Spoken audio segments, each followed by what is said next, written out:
जय हिंद दोस्तों, नमस्कार। बात कर लेते हैं आज के दिन भर की सारी बड़ी खबरों की, जहां सबसे पहले आपको बताएंगे डोनाल्ड ट्रंप के लाख कोशिश करने के बावजूद भी रशिया यूक्रेन पर कोई समझौता नहीं बन पाया। दोस्तों अब आपको बताएंगे रशिया ने बहुत बड़ी शर्त रख दी है अमेरिका के सामने। जी हां, कल तक पुतिन ने कहा था कि मैं जेलेंस्की से मुलाकात करूंगा, शांति समझौते पर बात करूंगा, लेकिन दोस्तों आज उनके विदेश मंत्री ने बयान देकर पूरी दुनिया को चौंका दिया। दोस्तों सारे किए कराई पर पानी फिरता दिखाई दे रहा है। बताएंगे आखिर उन्होंने ऐसा कौन सा नया कंडीशन रख दिया जिससे कि पूरी दुनिया चौंक गई। दोस्तों उधर बताएंगे ऑपरेशन सिंदूर के बाद आखिर जम्मू और कश्मीर में क्या कुछ बड़ा होने वाला है मोर्चे पर। सीआरपीएफ बीएसएफ के 12,000 जवान तैनात। जी हां, वहीं भारत चीन सीमा विवाद हल करने के लिए एक्सपर्ट्स कमेटी बनाएंगे। चीन रेयर अर्थ मेटल देने को भी तैयार। भारत चीन के बीच कई मामलों पर बनी सहमति। ट्रंप के टेरिफ वॉर के बीच सबसे बड़ा कदम। दोस्तों उधर बताएंगे फिर एक बार ट्रंप के मंत्री ने भारत पर लगाया रशिया का तेल खरीद कर दोबारा बेचने का गंभीर आरोप। तो वहीं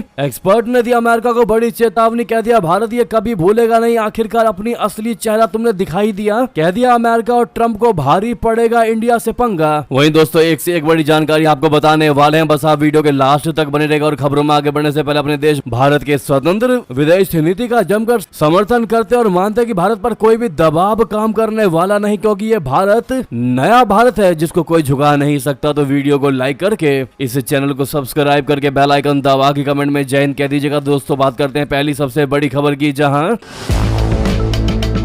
अमेरिकी राष्ट्रपति डोनाल्ड ट्रंप और यूक्रेन के राष्ट्रपति व्लादिमीर जेलेंस्की की मुलाकात के चंद घंटों बाद रशिया ने अपना रुख और सख्त कर लिया है। दोस्तों रूसी विदेश मंत्री सर्गेई लावरोव ने साफ साफ कह दिया कि जब तक रशिया की सुरक्षा चिंताओं और यूक्रेन में रहने वाले रूसी और रूसी भाषी नागरिकों के अधिकारों का सम्मान नहीं होगा, तब तक कोई समझौता नहीं हो सकता। जी हाँ, लावरोव ने रूसी मीडिया से बातचीत में कहा कि रशिया को सुरक्षा की गारंटी चाहिए ही चाहिए, यूक्रेन में रहने वाले रूसी नागरिकों के अधिकारों का सम्मान होना चाहिए, इसके बिना किसी भी अस्थायी समझौते की बात नहीं की जा सकती। उनका ये बयान ऐसे समय आया है दोस्तों जब पश्चिमी देश डोनाल्ड ट्रंप जेलेंस्की वार्ता को शांति वार्ता की दिशा में एक सकारात्मक कदम बता रहे हैं। एक्सपर्ट्स के मुताबिक रशिया की ये सख्त शर्तें किसी भी संभावित शांति समझौते की मुश्किलें बना सकता है। वहीं यूक्रेन का कहना है कि वो अपनी संप्रभुता से समझौता नहीं करेगा। ये स्थिति संकेत देती है कि युद्ध विराम की कोशिशें अभी और जटिल हो सकती हैं। दोस्तों यानी कि अब तक जितने भी एफर्ट्स लगाए गए हैं ट्रंप के द्वारा, चाहे वो अलास्का में पुतिन के साथ मुलाकात हो या फिर परसों जेलेंस्की और कुछ यूरोपीय देशों के साथ मुलाकात, मीटिंग्स, ये सारे के सारे पर पानी फिरता दिखाई दे रहा है। दोस्तों यानी कि रूस की तरफ से दिखाए गए ये सख्त तेवर साफ साफ कह रहे हैं कि इतना आसान नहीं होने वाला यूक्रेन और रशिया के बीच में समझौता। जी हाँ दोस्तों, मिस्टर ट्रंप को भी और भी पापड़ बेलने पड़ेंगे। दोस्तों इससे पहले ट्रंप ने कहा था कि यूक्रेन के लिए सुरक्षा गारंटी में नाटो की सुरक्षा शामिल नहीं हो सकता। उन्होंने ये भी जोड़ा कि अमेरिका यूरोप की मदद करने के लिए तैयार रहेगा। फॉक्स न्यूज को दिए एक इंटरव्यू में ट्रंप ने कहा था कि जहां तक यूक्रेन की सुरक्षा का सवाल है, यूरोपीय देश जमीन पर सैनिक भेजने के लिए तैयार हैं। हम उनकी मदद करने को तैयार हैं, खासकर एयर सिक्योरिटी में, क्योंकि हमारे पास जो है वैसा किसी और के पास नहीं है। सच कहूं तो उनके पास वो क्षमता नहीं है, लेकिन मुझे नहीं लगता कि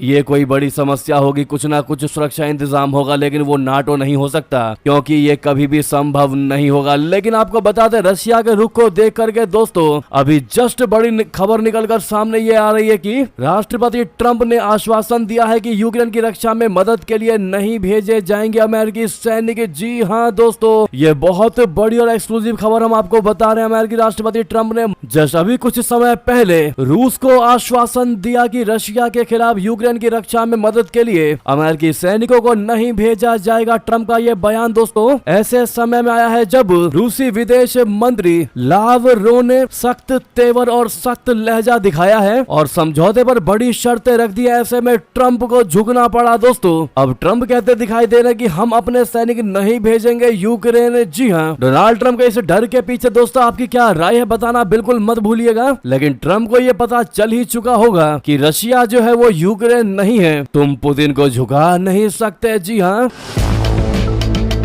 इससे पहले दोस्तों जेलेंस्की के साथ मीटिंग को बीच में ही रोककर पुतिन को फोन किया था ट्रंप ने, जहां पर रूसी राष्ट्रपति पुतिन जेलेंस्की से मिलने को तैयार हुए और कहा था कि हम त्रिपक्षीय बैठक करने को तैयार हैं। मैं जेलेंस्की के साथ बैठक करने को तैयार हूं। लेकिन दोस्तों सर्गेई लावरोव के इस बयान के बाद पूरा का पूरा खेल पलटता दिखाई दे रहा है। ऐसा माना जा रहा है कि अलास्का मीटिंग के बाद और जेलेंस्की के साथ वार्तालाप के बाद जिस प्रकार से रशिया ने इन सारे मामलों पर नजरें गड़ाई रखी थी दोस्तों, अब ऐसे में व्लादिमीर पुतिन के कैबिनेट ने बड़ी बैठक करके इन सारे मुद्दों पर विचार करने के बाद विदेश मंत्री से यह बयान दिलवाया है, जो वाकई में सबको चौंका रहा है। दोस्तों इस पर आपकी राय तो बनती है, कमेंट बताना बिल्कुल मत भूलिएगा। नेक्स्ट खबर की बात कर लेते हैं, जहां ऑपरेशन सिंदूर के बाद अब भारत सरकार पाकिस्तान पर आयोजित आतंकवाद और पाकिस्तान में उसके आकाओं को कड़ा सबक सिखाने की तैयारी कर रही है। केंद्र सरकार पहले भी कई बार ये बात कह चुकी है कि ऑपरेशन सिंदूर खत्म नहीं हुआ है। इसके चलते अब केंद्रीय अर्धसैनिक बलों की लगभग 100 कंपनियां जम्मू कश्मीर में तैनात की जा रही हैं। इनमें से अधिकांश कंपनियां वे हैं जिन्हें अमरनाथ यात्रा के दौरान जम्मू कश्मीर के विभिन्न हिस्सों में तैनात किया गया था। अर्धसैनिक बलों की इन कंपनियों में लगभग 85 कंपनियां देश के सबसे बड़े केंद्रीय अर्धसैनिक बल सीआरपीएफ की रहेंगी। बाकी कंपनियां बीएसएफ की तैनात की जाएंगी। भरोसेमंद सूत्रों के मुताबिक अर्धसैनिक बलों की कंपनियों को जम्मू कश्मीर में तैनात रखने का आदेश केंद्रीय गृह मंत्रालय के निर्देशों के बाद जारी हुआ है। सूत्रों का कहना है कि अब केंद्र सरकार जम्मू कश्मीर सरकार को विश्वास में लेकर वहां पर सिक्योरिटी ग्रिड को मजबूती प्रदान करेगी। बता दें कि अमरनाथ यात्रा प्रारंभ होने से पहले जम्मू कश्मीर में केंद्रीय अर्धसैनिक बलों की लगभग 500 कंपनियां तैनात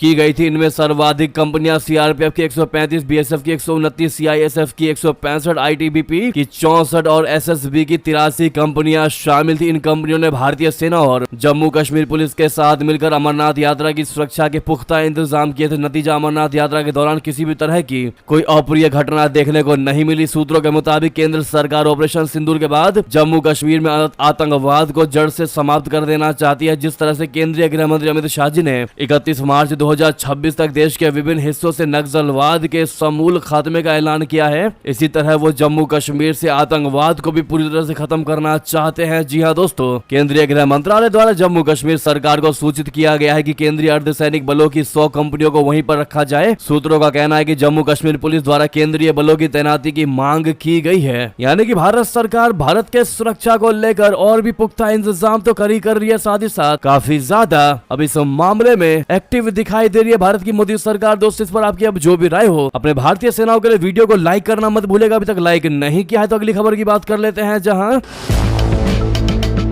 इतना ही नहीं, शरीफ के करीबी ने खोली पाकिस्तान की पोल। कहा भारत के पास जबरदस्त मिसाइलें हैं, हमारे कई एयरबेस उड़ा दिए हैं उन्होंने। जी हां, पाकिस्तान के पूर्व प्रधानमंत्री नवाज शरीफ के करीबी सहयोगी और वरिष्ठ पत्रकार नजम सेठी ने पाकिस्तान के झूठ पर बड़ा खुलासा किया। उन्होंने खुद स्वीकार किया कि भारत ने ऑपरेशन सिंदूर के दौरान पाकिस्तान के कई महत्वपूर्ण वायुसेना अड्डों और आतंकी ठिकानों पर सटीक मिसाइली हमले किए। ये बयान पाकिस्तान के उस दावे के उलट है जिसमें उसने भारतीय हमलों के प्रभाव को कमतर आंकने की कोशिश की थी। सेठी के इस बयान ने पाकिस्तान में हलचल मचा दी है और इसे भारत की सैन्य ताकत का एक बहुत बड़ा सबूत भी माना जा रहा है। वरिष्ठ राजनीतिक विश्लेषक और पंजाब प्रांत के पूर्व कार्यवाहक मुख्यमंत्री नजम सेठी ने पाकिस्तान के समाचार चैनल समा टीवी से बातचीत में कहा कि भारत ने इस बार अपनी मिसाइल तकनीक और सटीकता का प्रदर्शन करते हुए पाकिस्तान के एयरबेस और तथा कथित आजादी के सिपाहियों के दफ्तरों को सीधा निशाना बनाया। उन्होंने कहा कि भारत ने दिखा दिया कि आखिरकार उसकी मिसाइलें चाहे हवा से छोड़ी जाएं या जमीन से, वे सटीक तरीके से अपने लक्ष्य को भेद सकती हैं। अगर वे अभी भी हमारे एयरबेस को निशाना बनाते हैं जहां विमान खड़े हैं तो नुकसान बेहद गंभीर हो सकता है। जी हां दोस्तों, इन्होंने वाकई में भारत की जमकर तारीफ की है। दोस्तों भारत के डिफेंस सिस्टम को सराहा है और पाकिस्तान के झूठ को बेनकाब कर दिया है। इस पर आपकी राय तो बनती है। नेक्स्ट खबर की बात कर लेते हैं, जहां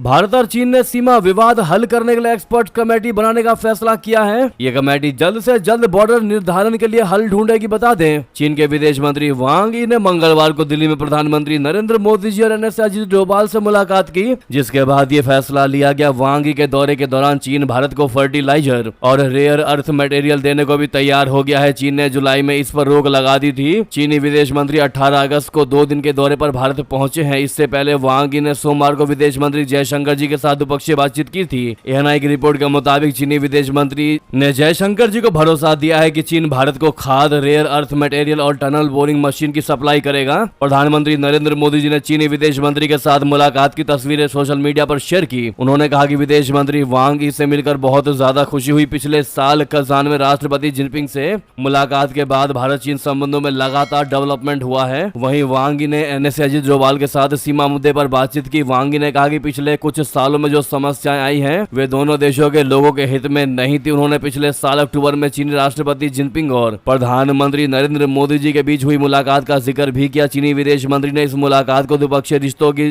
दिशा तय करने वाली और सीमा विवाद को सुलझाने में नया जोश देने वाला बताया। वहीं एनएस अजित डोभाल जी ने भरोसा जताया कि ये वार्ता भी पिछली वार्ता की तरह सफल रहेगी। डोभाल जी ने कहा कि हमारे प्रधानमंत्री जल्द ही एससीओ शिखर सम्मेलन में शामिल होने चीन जाएंगे। पिछले कुछ समय में रिश्तों में सुधार हुआ है, सीमा पर शांति और स्थिरता बनी हुई है, हमारे द्विपक्षीय संबंध ज्यादा ठोस हुए हैं। गौरतलब है कि भारत चीन संबंध 2020 में पूर्वी लद्दाख की तनातनी के बाद बिगड़े थे, लेकिन हाल के महीनों में बातचीत और समझौते के जरिए रिश्तों में सुधार की कोशिशें तेज हुई है। चीन ने जुलाई 2025 की शुरुआत में भारत को जरूरी मशीनों और पार्ट्स की डिलीवरी पर रोक लगा दी थी। ये मशीनें और पार्ट इलेक्ट्रॉनिक्स और ऑटोमोबाइल जैसे सेक्टर्स के लिए बेहद जरूरी हैं। इसके अलावा भारत में आईफोन बनाने वाली कंपनी फॉक्सकॉन ने अपने 300 से ज्यादा चीनी इंजीनियर्स और टेक्नीशियंस को भी भारत से वापस बुलाने का निर्देश दिया था, आपको याद होगा। रिपोर्ट्स के मुताबिक चीन ने ऐसा भारत के मैन्युफैक्चरिंग सेक्टर को प्रभावित करने के लिए किया था। लेकिन दोस्तों, अब भारत चीन के बीच लगातार बातचीत के बाद इन सभी मुद्दों की फिर से शुरुआत की जा रही है। इस पर आपकी क्या राय है दोस्तों, लिखकर जरूर बताएगा। नेक्स्ट खबर की बात कर लेते हैं, जहां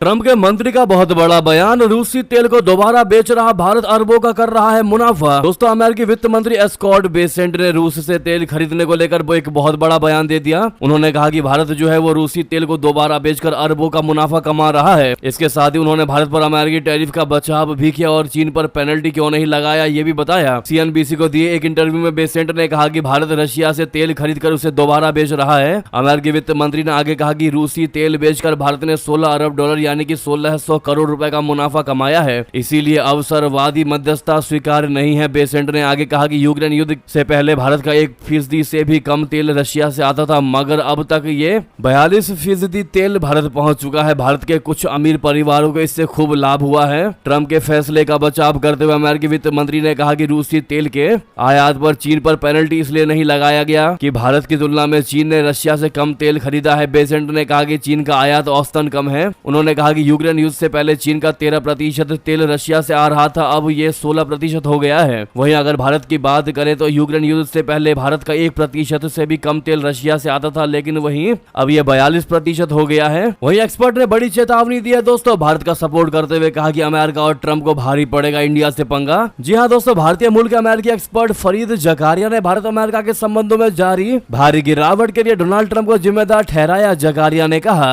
कि राष्ट्रपति ट्रंप ने अपने पूर्ववर्ती सरकारों की ओर से दशकों से की गई सावधानी पूर्वक प्रयासों को पूरी तरह से नष्ट कर दिया है, जिनसे नई दिल्ली और वॉशिंगटन के बीच रिश्ते मजबूत हो रहे थे। सीएनएन पर अपने प्रोग्राम के दौरान जकारिया ने इस बात पर जोर देते हुए कहा कि भारत पर अब तक का सबसे बड़ा टैरिफ लगाना और साथ ही पाकिस्तान के साथ अपने रिश्ते को मजबूत करना ट्रंप 2.0 की विदेश नीति की सबसे बड़ी भूल है और उनके इस कदम से नुकसान पहले ही हो चुका है। उन्होंने कहा कि भले ही ट्रंप अपना रुख बदल लें, लेकिन नुकसान तो पहले ही हो चुका है, क्योंकि भारत ये कभी नहीं भूलेगा कि अमेरिका ने आखिरकार अपना असली चेहरा दिखा दिया है। ये बिल्कुल अविश्वसनीय है कि अमेरिका अपने दोस्तों के साथ भी कठोर व्यवहार करने से नहीं चूकता है। ऐसे में अब भारत ये महसूस करेगा कि उसे अपने हित सुरक्षित रखने होंगे, उसे रशिया के करीब भी रहना होगा और चीन से भी अपने रिश्ते सुधारने होंगे। दोस्तों, एक चीज तो तय है कि डोनाल्ड ट्रंप का आगे से एक भी भारतीय सपोर्ट नहीं करने वाला। जिस प्रकार से वो इस बार बड़े बड़े एक्शन ले रहे हैं भारत पर, ऐसे में भारतीय भी उनकी अकड़ जरूर ढीली करेंगे। जी हाँ दोस्तों, आपकी क्या इस पर राय है? क्या अब आप ट्रंप का सपोर्ट करेंगे दोस्तों? हाँ या ना में जवाब देना बिल्कुल मत भूलिएगा आप लोग। देखते हैं क्या कहती है हमारी प्रिय ऑडियंस। तो दोस्तों, वही आपको बता दें,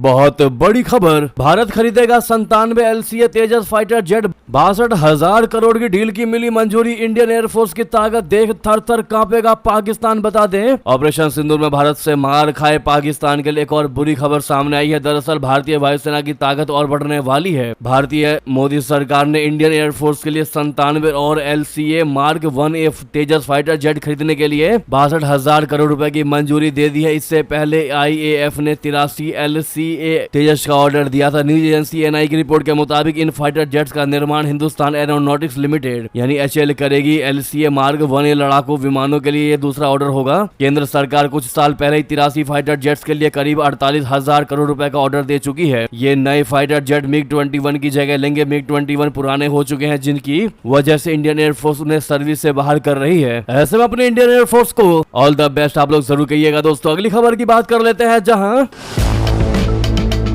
क्या ताइवान पर हमला करने की तैयारी में है चीन। अडीज में तैनात के 10 मिलिट्री एयरक्राफ्ट और 6 नौसैनिक जहाज। जी हां, ताइवान का रक्षा मंत्रालय MND ने मंगलवार 19 अगस्त को बताया कि उसने अपने क्षेत्र के पास चीन की सैन्य गतिविधि दर्ज की है। रक्षा मंत्रालय के मुताबिक ताइवान ने चीन के 10 सैन्य विमान और 6 नौसैनिक जहाजों की गतिविधियां देखने की पुष्टि की है। ताइवानी रक्षा मंत्रालय MND के मुताबिक 10 विमानों में से 2 विमानों ने ताइवान जल डमरू मध्य की मध्य रेखा पार कर ताइवान के उत्तरी वायु रक्षा पहचान क्षेत्र यानी एयर डिफेंस आइडेंटिफिकेशन जोन में प्रवेश किया। इसके जवाब में ताइवान की सेना ने स्थिति पर करीबी से नजर बनाए रखी और अपने विमान, नौसैनिक जहाज और तट आधारित मिसाइल प्रणालियों को भी चीनी सैन्य विमान की ओर तैनात कर दिया। तो वहीं दोस्तों आपको याद होगा, आज से 4-5 दिन पहले डोनाल्ड ट्रंप ने ताइवान को लेकर बयान दिया था और कहा था कि जब तक मैं राष्ट्रपति हूं तब तक ताइवान पर चीन हमला नहीं कर पाएगा। ट्रंप के इस बयान पर अब ताइपे का रिएक्शन आया है। दोस्तों क्या कहा उन्होंने, बता दें। दरअसल अमेरिकी राष्ट्रपति ट्रंप ने शुक्रवार को दावा किया था कि चीन के राष्ट्रपति जिनपिंग उन्हें भरोसा दिला रहे हैं कि जब तक वो राष्ट्रपति हैं तब तक चीन ताइवान पर हमला नहीं करेगा।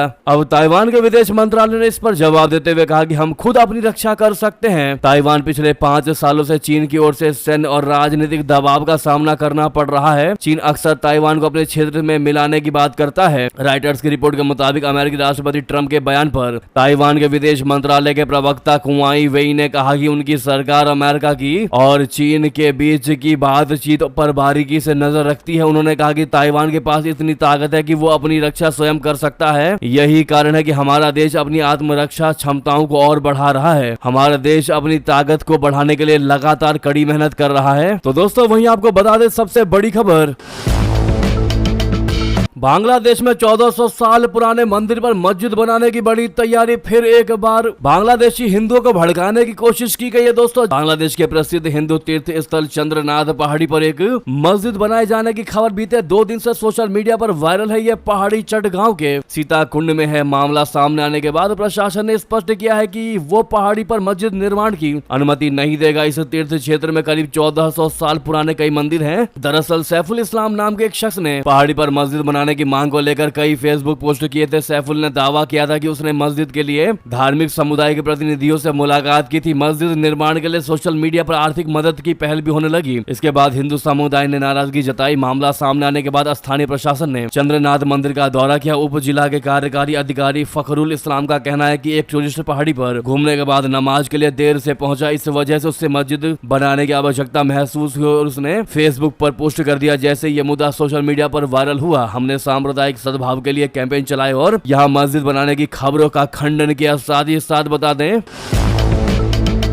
11 सितंबर को काशी पहुंचेंगे मॉरिशस के प्रधानमंत्री। यहां पहली बार पीएम मोदी के साथ करेंगे द्विपक्षीय बैठक। जी हां, मॉरिशस के प्रधानमंत्री नवीन चंद्र राम गुलाम 11 सितंबर को काशी पहुंचेंगे। यहां वो प्रधानमंत्री नरेंद्र मोदी जी के साथ पहली बार द्विपक्षीय बैठक करेंगे। व्यापार, प्रौद्योगिकी और पर्यटन जैसे महत्वपूर्ण क्षेत्रों में आपसी सहयोग पर बातचीत होगी। उम्र की राज्यपाल आनंदीबेन पटेल और मुख्यमंत्री योगी आदित्यनाथ की ओर से रात्रि भोज दिया जाएगा। इसमें केंद्र और उत्तर प्रदेश सरकार के कुछ और मंत्री शामिल होंगे। मॉरिशस के प्रधानमंत्री की भारत में यात्रा 9 सितंबर से 15 सितंबर तक रहेगी। इस यात्रा का मुख्य आयोजन काशी में होना तय हुआ है। मॉरिशस के प्रधानमंत्री का बाबतपुर एयरपोर्ट पर स्वागत किया जाएगा। उन्हें गार्ड ऑफ ऑनर भी दिया जाएगा। वहीं दोस्तों अगली खबर की बात करते हैं, जहां पर लोन की दूसरी किस्त से पहले IMF ने पाकिस्तान को दे दिया सबसे बड़ा अल्टीमेटम। कह दिया फाइनेंस सेक्रेटरी को तुरंत हटाओ वरना। बता दें ऑपरेशन सिंदूर के बाद पाकिस्तान की हालत ये हो गई है कि उसे अपने देश को बचाने के लिए इंटरनेशनल मॉनेटरी फंड यानी IMF के आगे हाथ फैलाने पड़ गए। IMF से उसे पैसे तो मिल गए लेकिन बदले में कई शर्तें रखी गई। IMF ने शहबाज शरीफ सरकार को आदेश दिया कि वो पाकिस्तान सेंट्रल बैंक बोर्ड से फाइनेंस सेक्रेटरी को तुरंत हटाए। इतना ही नहीं, IMF ने पाकिस्तान सरकार से सेंट्रल बैंक SBP में सुधारों की दिशा में कुछ अहम कदम उठाने के लिए कहा है। IMF ने पाकिस्तान सरकार से स्टेट बैंक ऑफ पाकिस्तान यानी SBP के निदेशक मंडल से फाइनेंस सेक्रेटरी को हटाने और डिप्टी गवर्नर के 2 रिक्त पदों को तुरंत भरने की सिफारिश किया। IMF ने इसके साथ कहा है कि बैंकिंग कंपनियां अध्यादेश 1962 में संशोधन कर संघीय सरकार को वाणिज्यिक बैंकों का निरीक्षण कराने के अधिकार से भी वंचित किया जाएगा। पाकिस्तान IMF के 7 अरब डॉलर के लोन प्रोग्राम को लागू कर रहा है। उसे मॉनेटरी फंड से करीब 1 अरब डॉलर की किस्त तभी मिलती है जब वो निर्धारित शर्तों का पालन करता है। दोस्तों अगली खबर बता दें,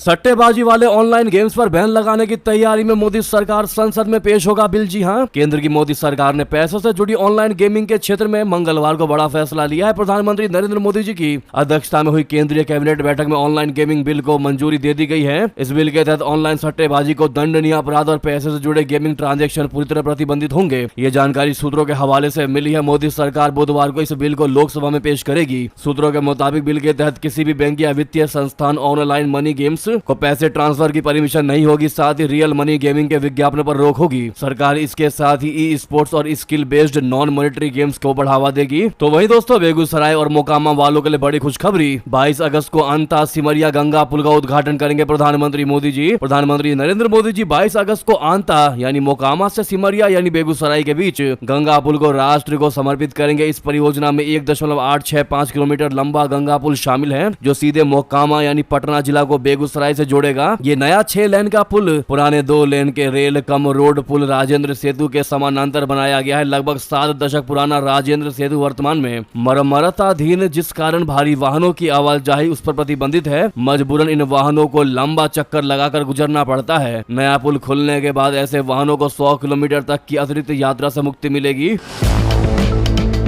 तो वहीं दोस्तों आम लोगों को मिलेगा दिवाली गिफ्ट। जीएसटी में नए सुधार से मेडिसिन, एसी, टीवी सहित सामान हो जाएंगे सस्ते। जी हां, जीएसटी में सुधार के प्रस्ताव के तहत अगर सरकार सिर्फ 2 टैक्स स्लैब जैसे कि 8% और 15% लागू करती है, जैसा कि रिपोर्ट्स में सुझाया गया है, तो कई दैनिक उपयोग की चीजें और फेस्टिव सीजन की खरीदारी वाली वस्तुएं दिवाली से सस्ती हो सकती हैं। इसमें घी, medicine, AC, TV, car, bike सहित कई अन्य सामान सस्ते हो सकते हैं। अभी जीएसटी के 4 मुख्य स्लैब हैं, जैसा कि 5%, 12%, 18% और 28%। और टैक्स संरचना को आसान बनाकर केवल 2 स्लैब करने से ग्राहकों को सीधे राहत मिल सकती है। एक अनुमान के मुताबिक तमाम तरह की चीजें सस्ती हो सकती हैं दोस्तों, जिनका लिस्ट आप स्क्रीन पर देख सकते हैं कि क्या क्या चीजें सस्ती हो सकती हैं। आपको बता दें कि माना ये जा रहा है कि 28% वाला स्लैब हटकर के 18% में जुड़ जाएगा और 12% वाला 5% में। जी हाँ दोस्तों, इसी बीच ये थी की सारी बड़ी खबरें। आपको खबर कैसी लगी कमेंट में बताना बिल्कुल मत भूलिएगा। लगे हाथ तो इस वीडियो को लाइक करके चैनल को सब्सक्राइब करके बेल आइकन दबा के कमेंट में जय हिंद कह दीजिएगा। तो मिलते हैं आपसे अगली बड़ी खबर में। यहाँ तक बने रहने के लिए सभी का बहुत बहुत धन्यवाद, बहुत बहुत आभार। जय हिंद, जय भारत।